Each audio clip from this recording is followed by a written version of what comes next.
They say the worst pain comes quietly, not like a scream, but like a sentence that changes everything. Mine came on a quiet Sunday, carrying a tray of beef stew for my son and his family. I didn't knock. Why would I? I still had my spare key, but then I heard it. Her voice, sharp, annoyed. "Your mom is too much, Daniel. She drops by, she brings food. It's like she wants to move in." And then his voice, calm, almost casual. "She's not a priority anymore." Just like that. No pause, no guilt. 45 years of my life erased in 7 words. I stood there, stew still warm in my hands, wondering where to put it. I walked away quietly. But something inside me had already changed forever. I had been making the same trip for years. My old Volvo, the one Daniel begged me to buy for him in college, but ended up back in my driveway, hummed along the familiar road. On the passenger seat sat a warm apple pie, its crust golden, still fragrant from my oven, and a pot of beef stew I'd started before sunrise. It wasn't special. It was just what I did, what I'd always done. Daniel never asked for it outright, but I could tell when he needed me. Or maybe I just assumed he always did. After all, I'd built my life around showing up when he was sick, when Melissa was overwhelmed with the kids, when bills piled higher than their patience. I didn't need an invitation. My role in their lives felt permanent, unquestioned. That Sunday was no different, until it was. I parked in the driveway, my tires crunching softly over gravel. Through the living room window, I could see faint movement. Melissa's hand waving as she spoke, Daniel leaning back on the couch. The kids' voices floated faintly from somewhere deeper inside the house. I balanced the pie and stew carefully, fishing for my spare key. I had been using that key for over a decade. It was a silent agreement. I could let myself in, no questions asked. But the moment I turned the lock, a sound made me pause. Melissa's voice. "Your mom is too much, Daniel. She drops by unannounced. She brings food we didn't ask for. It's like she wants to move in." Her words slid through me like a cold draft. I told myself to keep moving, to make some noise so they'd know I was there, but my body stayed rooted to the spot. Then Daniel's voice came, low, almost casual, like he was commenting on the weather. "She's not a priority anymore."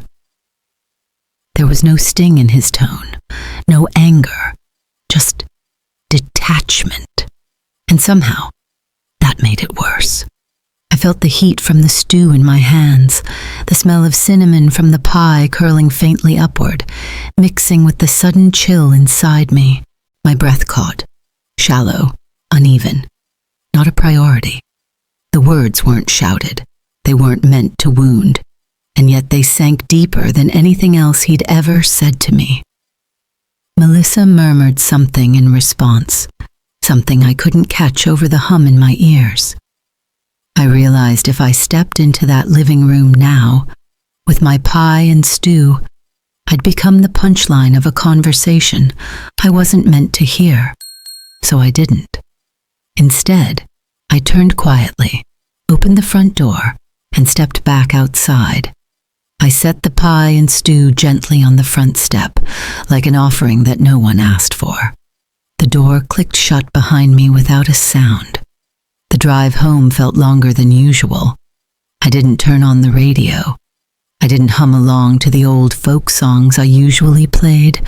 I just listened to the creaks of the Volvo, the faint rattle of a loose glove compartment latch, and my own thoughts looping on repeat. Not a priority. It wasn't anger that filled me. It wasn't even heartbreak, at least not in the way movies showed it. It was something heavier, something slower, like sediment settling after years of being stirred. I thought of all the ways I had shown up, The nights I worked double shifts after Harold left, just so Daniel could have new sneakers for school. The weekends I cleaned offices for extra cash to make sure there was money for his college tuition. The years I covered half the mortgage for the house he lives in now. The countless hours I babysat Sophie and Will so Melissa could get her business off the ground. I never kept a ledger. I never asked for repayment, but I had assumed, perhaps foolishly, that love, real love, was enough to keep me from becoming optional. As I drove, I caught my reflection in the rearview mirror. My face looked the same as it had that morning, but it felt like something had shifted underneath the skin. When I reached home, the quiet was thick, almost unfamiliar. I set my purse down, hung my cardigan on its usual hook, and stood in the kitchen. My hands rested on the counter, fingers brushing the faint grooves in the wood I'd worn down over decades. This kitchen had been my anchor. It was where I'd measured out flour for countless pies, where I'd prepped Sunday dinners, where I'd taken phone calls from Daniel when he needed advice, money, or just a place to vent. And yet tonight, the room felt different. I moved to the small table in the corner, the one with the chipped edge from when Daniel was 10 and had tried to help me assemble it. I sat down heavily, my gaze landing on the wall opposite me. Pictures lined it. Daniel at 4, grinning with 2 missing front teeth. Daniel at 18, cap slightly crooked on graduation day, my hand gripping his shoulder proudly. A family trip to Cape Cod, Melissa smiling at the camera, Sophie in pigtails, Daniel's arm slung casually around my chair. Each frame was a fragment of the years I had built my life around them, around him. But tonight, for the first time, I noticed the spaces between the photos, small gaps where the wall showed through. I sat there until the light outside dimmed. My tea went cold before I remembered I'd made it. I didn't cry, not yet, because beneath the hurt, beneath the weight of those 7 words, something else had started to take shape. Something that felt a lot like resolve. When I came home, the silence seemed heavier than usual, as though the walls themselves had heard what Daniel said. I tried, oh how I tried, to give him the benefit of the doubt. Maybe he was stressed. Maybe Melissa had been pressuring him. Maybe not a priority wasn't meant the way it sounded. But every time I replayed it, I could still hear the casualness in his voice, like he was describing the weather or talking about a grocery list. I set my purse down, pulled out a chair, and sat at the small table in the corner. For a long while, I just stared at the chipped edge, my mind moving in circles. The kettle on the stove hissed softly. I rose, poured the boiling water into a cup, and stirred in a spoonful of instant coffee. The same brand I'd used for years. It tasted the same, but it didn't warm me. I carried the cup to the living room, my eyes landing on the old secretary desk by the wall. It had belonged to my mother, and I'd used it for decades to keep the important things, birth certificates, tax forms, and tucked away in neat folders, the records of every financial decision I'd made for my family. For some reason, I walked over and pulled open the top drawer. The folder labeled Daniel sat there, the label faded, the edges worn soft. I hesitated before lifting it out. My fingers brushed against the old receipts inside, college tuition statements, the check stub from the down payment I'd made on his house, even the co-signed car loan papers from when he swore he'd make every payment on time. I started flipping through them, my eyes scanning the numbers. $28,000. Down payment for the house. $8,700. Business startup costs. Never repaid. $30,000 car loan co-signed in 2010, 4 years of private school tuition for Sophie and Will. I told myself it wasn't about the money. And it wasn't. Not really. I never gave him those things expecting repayment. I gave because that's what mothers do. But then I saw something that made my chest tighten, a recent bank statement. My eyes froze on a series of automatic transfers, small amounts but steady. Every month without fail, a portion of my account was still being funneled into one of Daniel's. Transfers I'd forgotten about. Transfers I'd assumed he no longer needed. I sat back in my chair, the paper trembling slightly in my hands. He had promised me, years ago, that he was standing on his own, that he didn't need my help anymore. I wanted to believe maybe he'd just forgotten, that maybe he didn't realize the payments were still coming. But another part of me, the part that had been standing in that driveway just hours earlier, knew better. It wasn't just that I wasn't a priority. It was that I had become a resource. Quiet, reliable, invisible. A weight settled in my chest, heavier than before. For the first time, I realized this wasn't just about my place in Daniel's life emotionally. It was about the dynamic that had been quietly running underneath everything for years. A dynamic where I gave and he took, and neither of us questioned it. Until now. I set the bank statement down, my hand lingering on it for a moment longer. Then I reached for the phone. The number for the bank was still taped to the inside of the desk drawer. I dialed, listening to the automated voice guide me through the options. My finger hovered for a moment over the last number before pressing it. A young woman's voice came on the line, bright and rehearsed. "Good afternoon, Greenfield Bank. How can I help you today?" "Yes," I said slowly, my voice steady despite the tightness in my chest. "My name is Evelyn Carter. I'd like to speak to someone about my automatic transfers." "Of course, Mrs. Carter. Can I place you on a brief hold while I connect you to our account services?" I agreed, listening to the faint instrumental music. Another voice came on, a man this time, polite and efficient.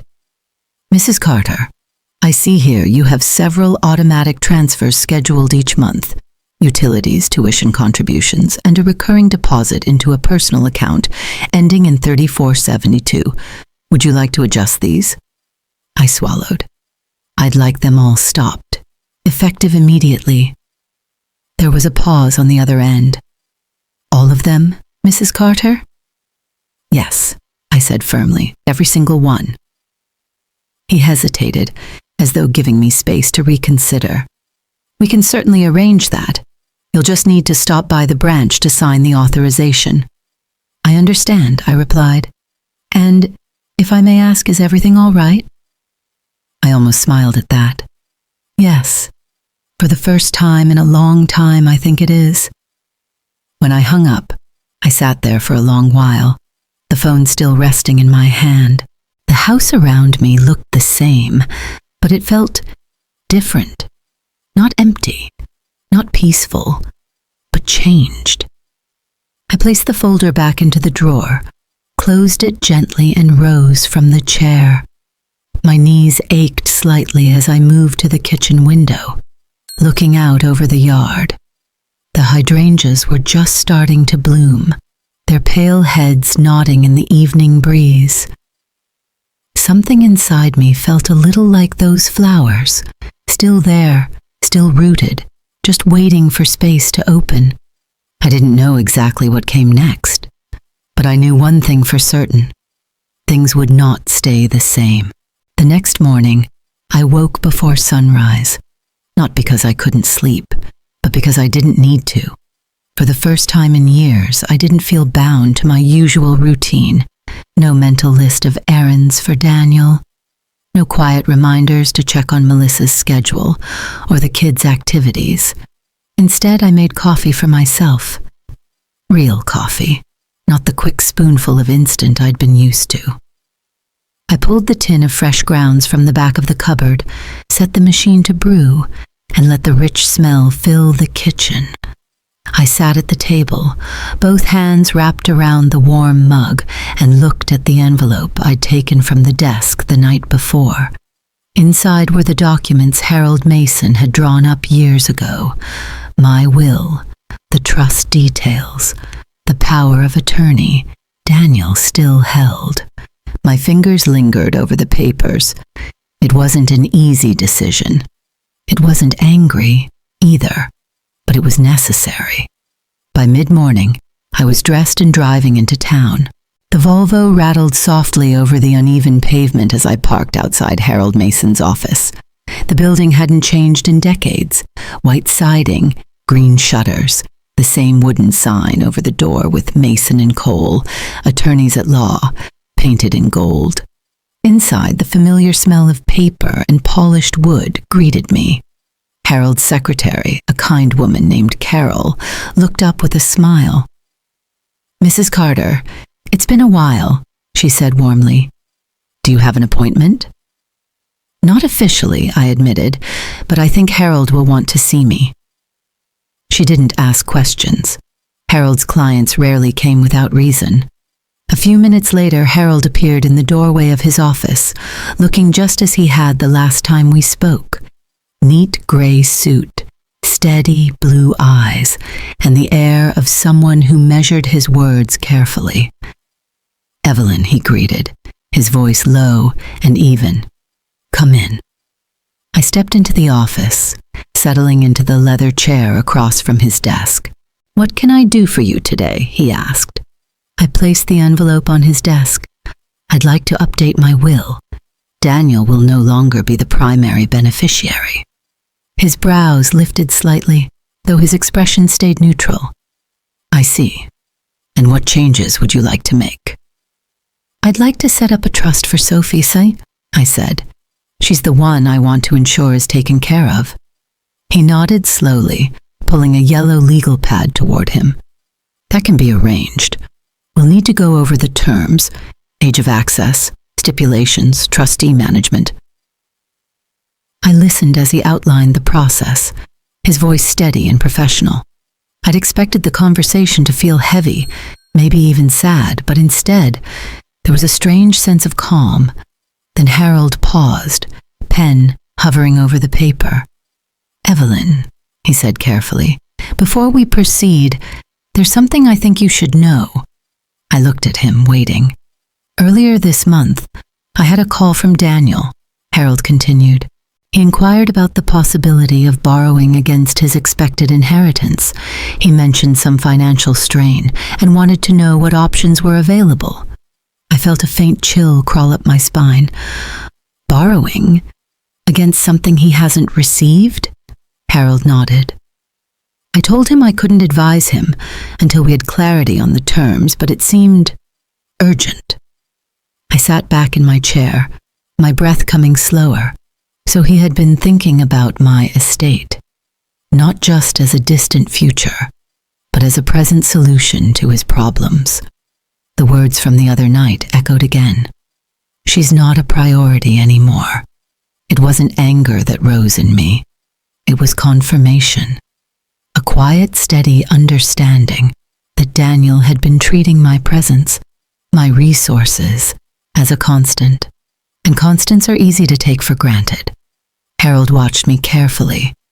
"Does this change your intention?" "No," I said, my voice clear. "It confirms it." He nodded once, made a note, and began outlining the revisions. We discussed appointing a new trustee for Sophie's trust, setting limits on withdrawals, and updating the power of attorney. For the first time in years, I felt like I wasn't just reacting to my life, I was shaping it. When the paperwork was drafted, Harold slid the documents across the desk. "We can finalize everything within the week." I picked up the pen, my hand steady as I signed. As I left his office, the afternoon sunlight spilled across the sidewalk. The air felt lighter than when I'd walked in. On my way home, I stopped at a small bakery and bought a single lemon tart, not for anyone else, just for me. The lemon tart sat in its small paper box on the passenger seat beside me. the scent of citrus filling the car. I couldn't remember the last time I'd bought something just for myself, without wondering if someone else might prefer a different flavor. As I turned onto the familiar road leading home, the phone rang. Daniel's name lit up the screen. I hesitated for a moment before answering. "Hi, Mom," his voice came, unusually light. "I was wondering, are you free this weekend? Melissa and I were thinking of having brunch. Sophie will be there too." The softness in his tone caught me off guard. It wasn't the hurried, distracted voice I'd grown used to. It sounded almost like the Daniel I remembered from years ago, the one who used to call just to tell me a story from work or ask about a recipe. For a brief moment, hope flickered. Maybe brunch was his way of extending an olive branch. "That's thoughtful," I said carefully. "I'll let you know." He paused as if surprised I didn't immediately agree. "Everything okay?" "Yes," I replied. "I just have a few things to take care of." We said goodbye, and the line went quiet. I drove the rest of the way home, my thoughts tangled. The rational part of me knew better than to leap at the invitation. But the other part, the part that had spent years waiting for Daniel to see me again, couldn't help but feel the pull. I parked the car, carried the tart inside, and set it gently on the counter. The kitchen was warm with late afternoon light. I brewed tea, plated the tart, and sat at the table. The first bite was sweet, bright, and almost startling. It tasted like something I'd forgotten how to enjoy. I had just set down my fork when the doorbell rang. When I opened the door, Sophie stood there, a familiar brown paper bag in her hands. "I brought scones," she said, with a small smile. I stepped aside to let her in. "You didn't have to." "I wanted to," she said simply, moving to the kitchen like she'd always belonged there. She set out 2 plates, butter and jam, without asking where anything was. As we sat, she glanced at me. "Dad called you, didn't he?" I looked at her, surprised. "He did. He invited me to brunch this weekend." She gave a short, almost humorless laugh. "Yeah, I figured." I tilted my head. "Why do you say it like that?" Her expression softened, but her words were careful. "Dad found out about the trust. He's unsettled. I think brunch is their way of trying to smooth things over." The flicker of hope I'd felt earlier dimmed, replaced by a cool clarity. "Sophie," I said slowly, "how do you know about the trust?" She hesitated, then pulled her knees up into the chair like she did when she was younger. "You've always been honest with me, Grandma. I overheard Mom talking on the phone yesterday. She was upset. She said something about you moving things around and Dad needing to get ahead of it." I sipped my tea, letting her words settle. "I'm not saying you shouldn't go," Sophie added quickly. "I just don't want you to think it's about reconnecting. Not yet, anyway." Her loyalty was a quiet, steady thing. It wasn't dramatic. It wasn't loud. But it had always been there. I reached across the table and covered her hand with mine. "Thank you for telling me. It means more than you know." She gave a small shrug, but I could see the relief in her face. After she left, I stayed at the table for a long while, the lemon tart half eaten on its plate. The call from Daniel had stirred something in me, but Sophie's words had grounded it again. This wasn't a sudden transformation. It was a calculated move, an attempt to gauge my reaction, to keep the ground from shifting too far beneath him. I wasn't angry, not exactly, but I felt the shift again, the same one I'd felt leaving Harold's office.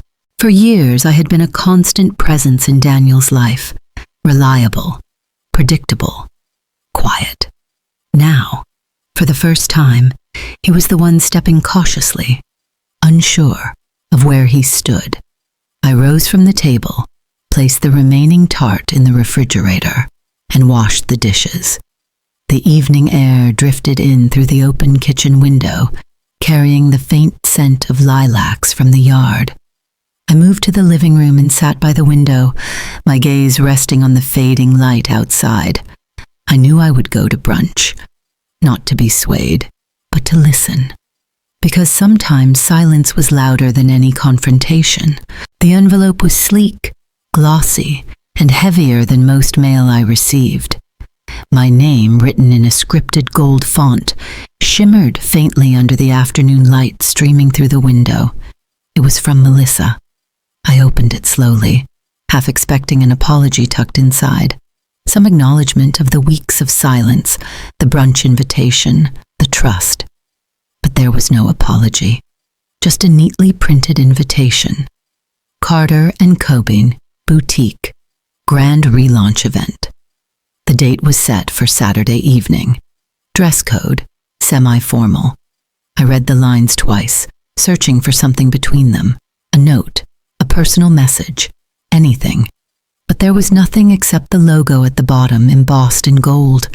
It wasn't a request. It wasn't an olive branch. It was an announcement. I set the invitation on the table, my fingers brushing the thick paper. Part of me considered not going at all. It wasn't my world, this curated scene of champagne glasses and polite applause. But another part of me, the part that had learned to read between the lines, knew there was a reason Melissa had sent it. By Saturday evening, I had decided I would go. I dressed simply. Navy slacks, a soft cream blouse, and a silver brooch Harold had once given me as a thank you for helping with his wife's garden. Nothing showy, but not invisible either. As I was adjusting my jacket, the phone rang. It was Sophie. "Grandma, are you going to Mom's event tonight?" she asked, her voice cautious. "I was planning to," I replied. There was a pause. "I think you should know, things aren't going well for them. The business, Mom's been stressed. Dad, too." Something in her tone made me pause. "Stressed how?" Sophie hesitated. "Money, sales have been low. She's been trying to keep it quiet, but..." Her voice trailed off, but I understood. The invitation wasn't just a social formality. It was a stage, a way to project success, even if the foundation was cracking. For a brief moment, I thought perhaps Melissa's pride might bend tonight. Perhaps she might see me not just as a convenience, but as someone she could stand beside. Hope is a stubborn thing. The venue was in a refurbished brick building downtown. White string lights twinkled along the entrance, and the faint hum of conversation spilled onto the sidewalk. Inside, the space was meticulously arranged. Racks of curated clothing, champagne flutes on silver trays, a small stage set against the far wall. Melissa stood near the center, greeting guests with practiced ease. Her dress was perfect, her smile even more so. When her eyes landed on me, there was a flicker. Surprise, maybe, but not warmth. "Evelyn," she said, her tone smooth. "I'm glad you could make it." "It's a lovely event," I replied. She smiled briefly, then was swept away by another guest. I wandered the room, listening to bits of conversation. Words like expansion, investors, and growth floated through the air, but beneath them I caught hints of unease, the kind people try to cover with confident tones. Eventually Melissa circled back to me, a glass of champagne in her hand. "I hope you're enjoying yourself," she said. "It's impressive," I admitted. Her smile tightened. "It's been a challenging few months. We've had to get creative. Opportunities like this, well, they take resources." The word hung there, deliberate. Resources. She wasn't asking about my health. She wasn't curious about my garden or the quiet changes in my life. She was circling something else entirely. I waited. "I know things have been complicated," she continued, her voice carefully neutral. "But Daniel and I are doing our best to keep everything afloat. Sometimes it just takes a little extra support." Her eyes met mine, steady, expectant. The room around us buzzed with polite laughter and the clink of glasses, but the air between us was different. She wasn't apologizing. She wasn't reaching out to rebuild anything. She was making a pitch. And in that moment, any illusion I had about the invitation being a gesture of reconciliation dissolved. I sipped my water, letting the silence stretch just long enough for her to feel it. "I hope tonight brings you what you need," I said finally. Her expression didn't change, but I could see the faint shift in her posture. Disappointment, quickly smoothed over. I stayed a little longer, mingling with a few familiar faces, offering polite congratulations. But as the evening wore on, it became clear that nothing here had changed. The event wasn't about connection. It was about image. When I finally left, the night air was cool, the quiet almost startling after the curated brightness inside. On the drive home, Sophie's voice echoed in my mind. Things aren't going well for them. And Melissa's voice, smooth and measured. Opportunities like this take resources. The road stretched ahead, lit by the glow of my headlights. The cracks were there. They'd been there for a long time. But Melissa wasn't looking for repair. She was looking for reinforcement. It was late afternoon, a few days after Melissa's event, when I heard the familiar sound of tires crunching over my driveway. I looked up from the garden, expecting to see Sophie's small car, but it was Daniel's SUV. He stepped out slowly, one hand in his pocket, the other carrying nothing. No kids in tow, no Melissa. There was a stiffness in his posture I recognized immediately, the kind he wore when he was about to say something he didn't quite know how to start. "Hi, Mom," he said as he reached the porch. "Daniel," I greeted, brushing dirt from my hands. "I wasn't expecting you." He glanced at the flower beds, then at me. "Do you have a minute?" I led him inside. We sat at the kitchen table, the same table where countless conversations, good and bad, had unfolded over the years. For a long moment he didn't speak. His eyes moved around the kitchen like he was seeing it for the first time in years, landing briefly on the chipped edge of the table, the hydrangea in a vase on the counter. Finally, he cleared his throat. "I wanted to apologize for what I said the other week about you not being a priority." I studied him quietly. His voice was sincere enough, but there was something missing, an emptiness where acknowledgement should have been. "It wasn't fair," he continued quickly. "I was stressed. I didn't mean it the way it sounded." I let his words hang there for a moment. "I appreciate you saying that," I replied carefully. "But it's not just about what you said. It's about everything that's led up to it." He looked down at his hands, which were folded on the table. "I don't want this to be about money," he said finally, his voice tight. "That's exactly what I want to find out," I said, my tone even. He looked up at me, puzzled. "I want to know what our relationship looks like when money isn't part of it," I said. "If there's something left after that." The room went still. His expression flickered. Confusion, maybe discomfort, but no argument. We sat in silence for a moment before he nodded, almost imperceptibly. "I understand." I didn't know if he really did, but at least he wasn't arguing. He left soon after, promising to call. His words didn't hold the same certainty they once did. That evening, I stood at the kitchen window, looking out over the fading light in the yard. My chest felt both heavier and lighter all at once. It was a start, maybe, but it wasn't resolution. 2 nights later, just as I was settling into my armchair with a book, there was a knock at the door. It wasn't Daniel this time. When I opened it, Melissa stood there, holding a neatly wrapped box in a paper bag from a bakery downtown. "I brought some almond croissants," she said with a practiced smile. I stepped aside without comment. She set the bag on the counter, glancing briefly around the kitchen. Her eyes lingered on the hydrangea for just a moment before she turned back to me. "I know things have been tense," she began. "I wanted to stop by, just us. No pressure." I nodded slowly. From the box she carried, she pulled out a small envelope, her handwriting on the front. "I wrote you something," she said, placing it on the counter, "for whenever you're ready." I looked at the envelope but didn't reach for it. She didn't push. After a few minutes of light conversation, the weather, Sophie's upcoming exams, she stood. "I won't keep you. Thank you for letting me stop by." At the door, she hesitated. "I hope you'll read it." I gave a small nod. "Maybe I will." She left quietly, her car pulling away into the evening.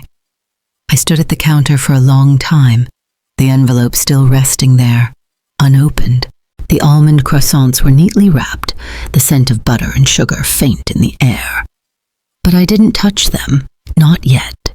Instead, I moved the envelope to the small secretary desk in the living room, placing it in the top drawer. I wasn't ready to open it. Not because I didn't care what it said, but because I wasn't sure I trusted the timing. Some letters are better read later, when actions have had a chance to catch up with words. The house was quiet again as I returned to my chair. The envelope remained in the drawer, its presence like a question mark. For now, the answer could wait. It was early morning when I found it. An envelope slipped neatly into the crack of my screen door. The handwriting was unmistakable. Daniel's. The sun was still low, casting pale light across the porch as I bent to pick it up. The envelope was plain. No decoration. Just my name written in his familiar, slightly hurried script. I stood there for a long moment, the cool wood of the porch boards beneath my feet, the letter warm from where it had rested in the early light. Inside the kitchen, the kettle began to hiss, steam curling softly into the air. I set the envelope on the table beside my cup and poured the boiling water over a tea bag, watching the dark color bloom. The letter stayed where it was, untouched, while I wrapped my hands around the mug. When I finally opened it, I unfolded a single sheet of lined paper. "Mom," it began, "I've been thinking about what you said, the part about what's left when money isn't involved. I know I've been distant. I know I haven't made it easy for you to feel welcome in my life. I don't want that to be the truth going forward." The words were simple. No grand gestures, no long-winded apologies. I'd like to try to rebuild things. I don't know how yet, but I want to start. Not because I need anything, but because I miss you. It was signed simply, Daniel. I sat there, reading the words over again. They were good words, words I'd wanted to hear for a long time, but they were still just that, words. I looked toward the secretary desk in the corner of the room. It was where I kept the important things, documents, family photographs, old letters from Harold when he was away at university, and the creased birthday cards Daniel used to make me when he was a boy. I rose, the letter still in my hand, and crossed to the desk. In the bottom drawer was a small wooden box, its surface worn smooth with age. I opened it, revealing the stack of cards and letters I'd saved over the years. I placed Daniel's letter on top. It wasn't that I didn't believe him, but I needed more than words before I could let myself believe the change was real. The truth was, for years I'd reacted to his gestures the same way someone might respond to a sudden patch of sunlight. Grateful, hopeful, but always aware of how quickly the clouds could cover it again. And I wasn't ready to step back into the shade. Later that day, I went about my usual tasks. The laundry needed folding, the garden needed watering. I baked a small loaf of bread. The smell filling the house with something warm and familiar. The letter stayed in the box. Every so often my mind would drift to it. The careful way he'd written my name on the envelope, the way the paper had felt in my hands. But I didn't take it out. In the afternoon, I sat on the porch with a glass of lemonade, watching the street. Life went on outside my door. Neighbors, walking dogs, a child riding past on a bike, someone down the street mowing their lawn. The normalcy of it all felt almost like a shield. The letter wasn't going anywhere. It could wait. That evening, I received a call from Sophie. "Dad said he dropped something off for you," she said casually. "He did," I replied. "Did you read it?" she asked, her tone careful. "I did. And?" "It was thoughtful," I said, "but I'm not in a hurry to respond." There was a pause on the other end. "That's fair," she said finally. "I think he's trying, Grandma. I just don't know if he knows how to do it right yet." Her honesty was one of the things I loved most about her. She didn't sugarcoat things. "I know," I said softly, "and that's why I'm waiting. Trying isn't the same as doing." After we hung up, I went back to the porch. The sky had shifted into deep blues and purples, the air cooling as the sun dipped lower. I thought about Daniel, about the boy he used to be, the man he'd become, the man he might still be trying to be. And I thought about myself. I'd spent so much of my life waiting for people to decide I was worth showing up for. Now, I was learning to wait on my own terms. The letter stayed in the box, tucked away among the history of all the other times I'd been promised something. Not out of bitterness, but out of care. Care for myself, for my peace, for the part of me that had been quiet for too long. In the stillness of the evening, I realized something. This was the first time in years that I didn't feel compelled to rush in, to fix, to smooth things over. I didn't feel the urgency that used to define my relationship with Daniel. And in that quiet, there was power. It was mid-morning when I heard the knock on the back door. Not the front. Only certain people ever came to the back. When I opened it, Margaret Lewis was standing there, holding a basket of fresh tomatoes from her garden. "Don't just stand there, Evelyn," she said with her usual briskness. "These are too good to let sit in the sun." I stepped aside, smiling faintly. "Come in, Margaret." She set the basket on the counter, her sharp eyes scanning me the way they always did. Margaret had lived 2 doors down for 30 years, and she had a way of knowing when something was on my mind without me saying a word. "You look lighter," she said, narrowing her eyes, as if that was suspicious. "What's going on?" I poured us both iced tea and we sat at the kitchen table.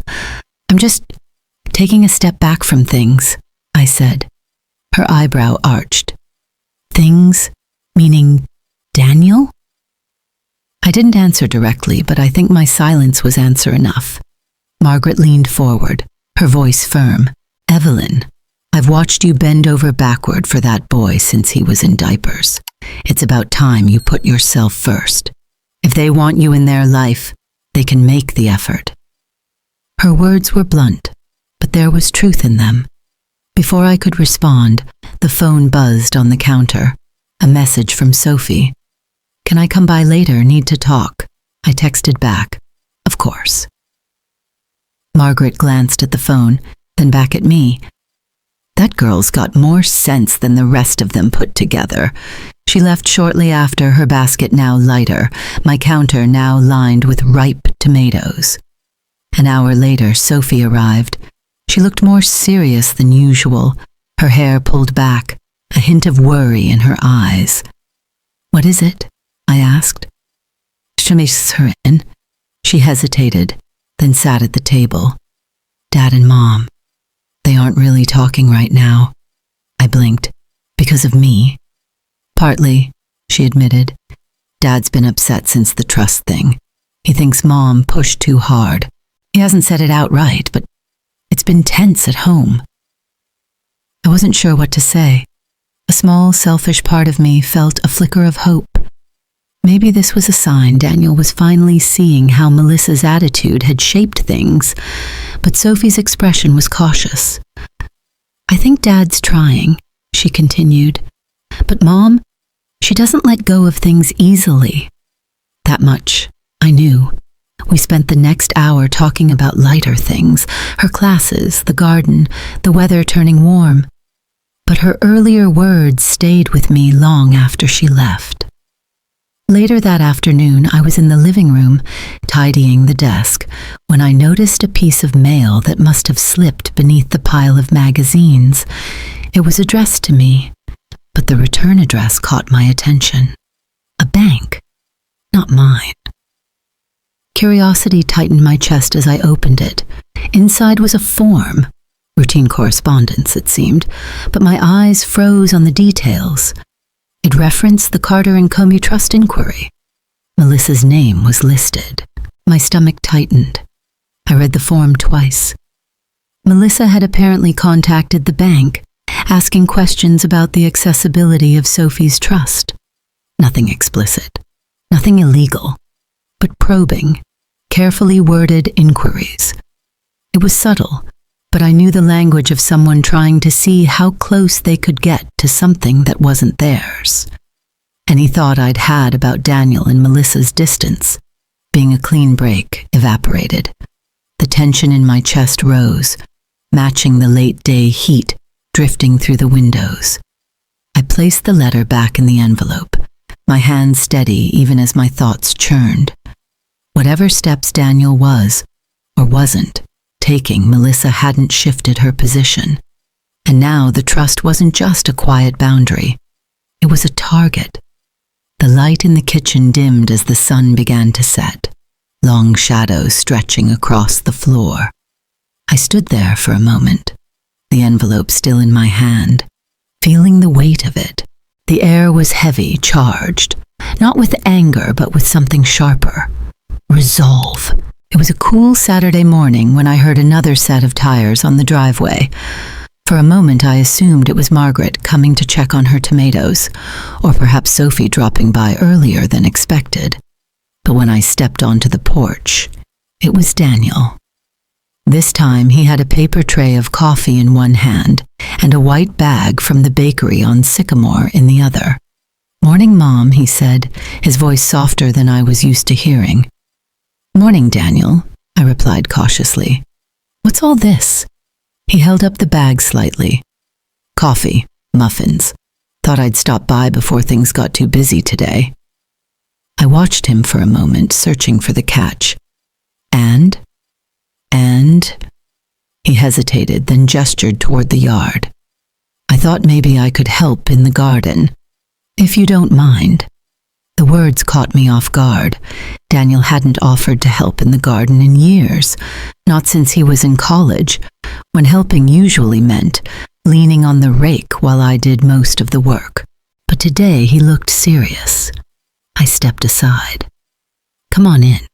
Coffee's welcome." He followed me into the kitchen, setting the bag on the counter. As he unpacked the muffins, I noticed he'd brought my favorite, lemon poppy seed. We sat for a while sipping coffee, nibbling muffins, the silence between us less strained than it had been in weeks. Afterward, Daniel glanced toward the window. "So, where should I start?" I raised an eyebrow. "You really want to work in the garden?" He smiled faintly. "That's the plan." I led him outside, pointing out the beds that needed weeding, the climbing ivy that had gotten out of hand, the stubborn lilies near the fence that always came back no matter how neglected they were. Daniel rolled up his sleeves and got to work. At first I watched from the porch, half expecting him to slow down or get distracted, but he didn't. He knelt in the dirt, pulling weeds carefully, checking roots before tossing them aside. He asked questions about which plants to leave alone, about the best way to trim the ivy without damaging the lattice, and he listened. It was unexpected. I joined him after a while, the two of us working side by side in a comfortable silence. The air smelled faintly of soil and spring. After an hour, Daniel sat back on his heels, wiping sweat from his brow. "You weren't kidding about these lilies," he said, gesturing to the stubborn patch near the fence. "They've been here longer than most people I know," I said dryly. He chuckled, the sound surprising both of us. We took a break on the porch, sipping water. The sun had climbed higher, casting long streaks of light across the yard. Daniel glanced toward the beds we'd cleared. "It looks good," he said. "It does," I agreed.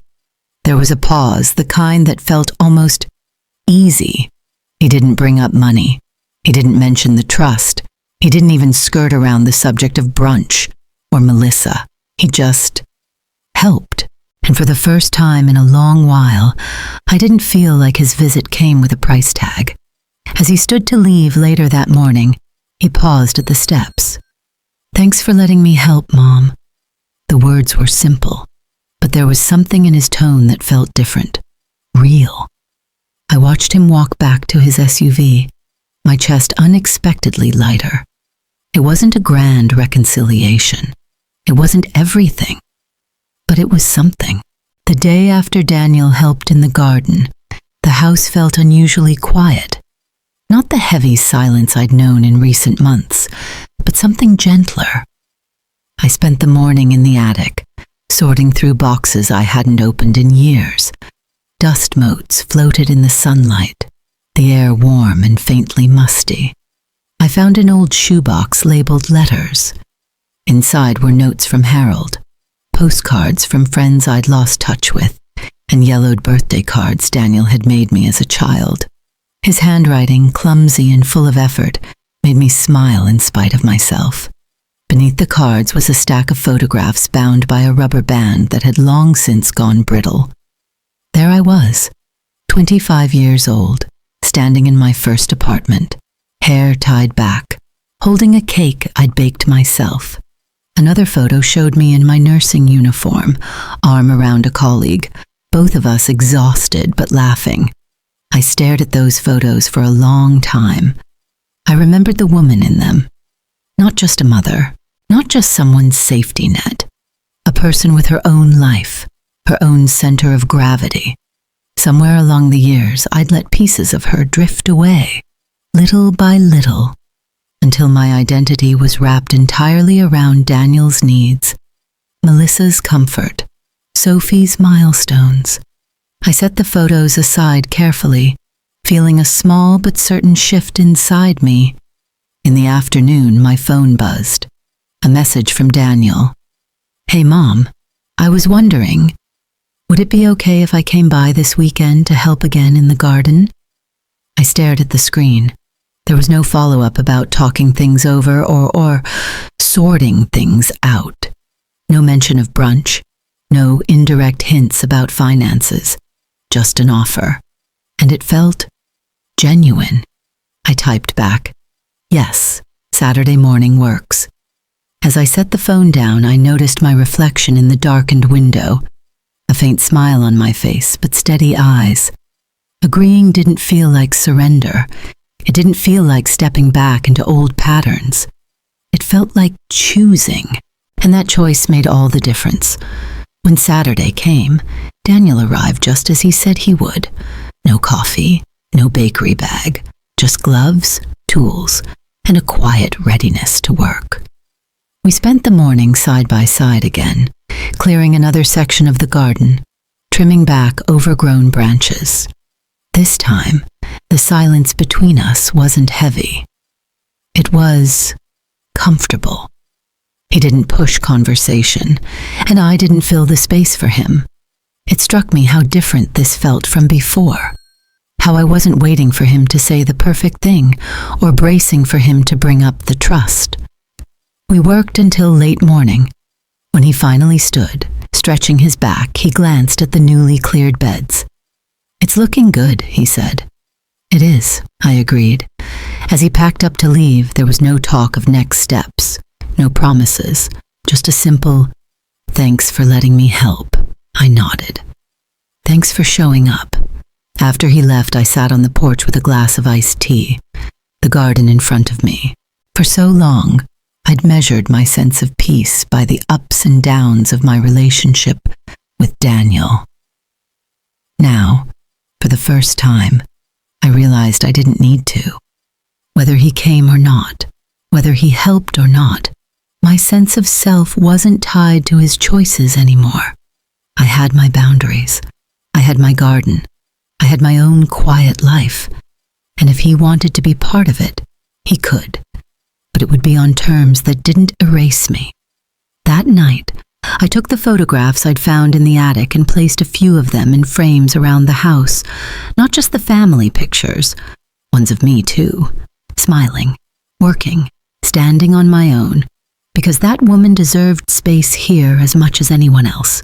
Saturday arrived with the kind of crisp sunlight that makes even old paint on a porch railing look a little warmer. I was already outside by the time I heard Daniel's SUV pull into the driveway. He stepped out carrying nothing but a pair of gloves and a quiet determination I hadn't seen in years. "Morning, Mom," he said, closing the car door. "Morning," I replied, nodding toward the patch of lilies near the fence. "They're waiting for you." He laughed softly, rolling up his sleeves. "I should have known you'd save the tough ones for me." We worked side by side in the garden. The rhythm was slow but steady, me trimming the hydrangeas, Daniel turning the soil, pulling stubborn weeds by the roots. For a while, neither of us spoke much. The quiet wasn't heavy like it used to be. It was the kind of silence that happens when people are simply working together, each doing their part. After nearly an hour, we took a break on the porch steps. I poured us both glasses of cold water, the condensation beading on the sides. Daniel sat with his elbows on his knees, watching the yard. "You know," he said after a moment, "I've been thinking about what you said a while back, about wanting to see what our relationship looks like without money in it." I glanced at him, waiting. He didn't look defensive. If anything, he looked thoughtful. "I talked to someone about it," he continued. "Not to fight you, just to understand. I went to Harold." That caught my attention. "You went to Harold?" He nodded. "I wanted to know how to do it right if the time ever came. Not to argue about what you've set up, I just wanted to know how to earn my place back the right way." His voice was steady, but there was a note of humility in it that I wasn't used to hearing. For a moment, I didn't know what to say. Daniel wasn't asking me to change anything. He wasn't making demands or hinting at conditions. He was admitting that he knew he had work to do, and that he was willing to do it without expecting immediate reward. That was new. I looked out at the garden, the sunlight catching on the leaves, the air carrying the faint scent of earth and lilacs. "You know, Daniel," I said slowly, "earning a place isn't about perfect gestures. It's about showing up, quietly, consistently, without keeping score." He nodded, his eyes on the yard. "I'm starting to understand that." We sat in silence for a while, sipping our water. When we went back to work, there was something different in the air, not resolved, not final, but open. As we worked, I noticed Daniel was more careful now, checking with me before cutting anything, asking questions about what to plant next season. It wasn't just about the garden. It was about learning to be part of something without assuming control over it. By the time we finished for the day, the sun was high, and the garden looked transformed. The lilies near the fence were finally cleared of weeds, the beds newly turned and ready for planting. Daniel stood, wiping his hands on his jeans, looking at the yard like it was the first time he'd really seen it. "It's coming back," he said quietly. "It was always here," I replied. "Just needed some space to breathe." He looked at me then, and for the first time in a long time, I felt like he wasn't looking at me as a problem to manage or a resource to draw from, just as his mother. He didn't make any promises when he left that afternoon, no declarations about the future, No sweeping apologies, just a simple, "See you next week?" And I realized that was enough for now, because sometimes opening the door just a little was all it took to let something new begin. The following weekend, the evening sun poured golden light across the kitchen table as I set out 3 place settings instead of 1. I hadn't planned a special menu, just roasted chicken, green beans with lemon, and a small apple pie cooling on the counter. The food wasn't about impressing anyone, it was simply dinner. When I heard the knock on the door, I wiped my hands on a towel and opened it to find Daniel and Sophie standing there. Sophie held a small bouquet of daisies in one hand, her smile warm as she stepped inside. Daniel followed, carrying nothing but a quiet demeanor that felt different. "Hi, Grandma," Sophie said, placing the flowers on the counter. "Hi, Mom," Daniel added, his tone calm. We moved easily into the kitchen.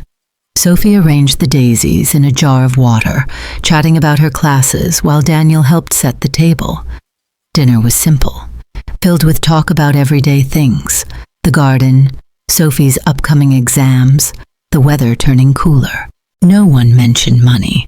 No one brought up the trust. For the first time in a long while, the conversation felt light. After the dishes were cleared, we lingered at the table, the pie half eaten between us. Daniel leaned back in his chair looking at me. "Mom," he said quietly, "I know I've made mistakes. I know I've taken things for granted. But I want you to know something." I waited, my hands resting on the table. "If you ever feel there's space," he continued, "I'd like to be back in your life the way I should have been all along." He paused. "Not because I need anything, but because I don't want to miss the chance to be part of it, properly." There was no expectation in his voice, just a simple honesty. I met his gaze. "The door is open, Daniel," I said softly, "but you have to walk in yourself." Something shifted in his expression. Less relief, more resolve. Sophie glanced between us, a small smile tugging at the corner of her mouth. She didn't say anything, but the look in her eyes told me she understood the weight of what had just passed. They left not long after. Sophie hugged me tightly, the way she always did. Daniel hesitated a moment, then stepped forward and hugged me too. Different from before. Without stiffness, without hesitation.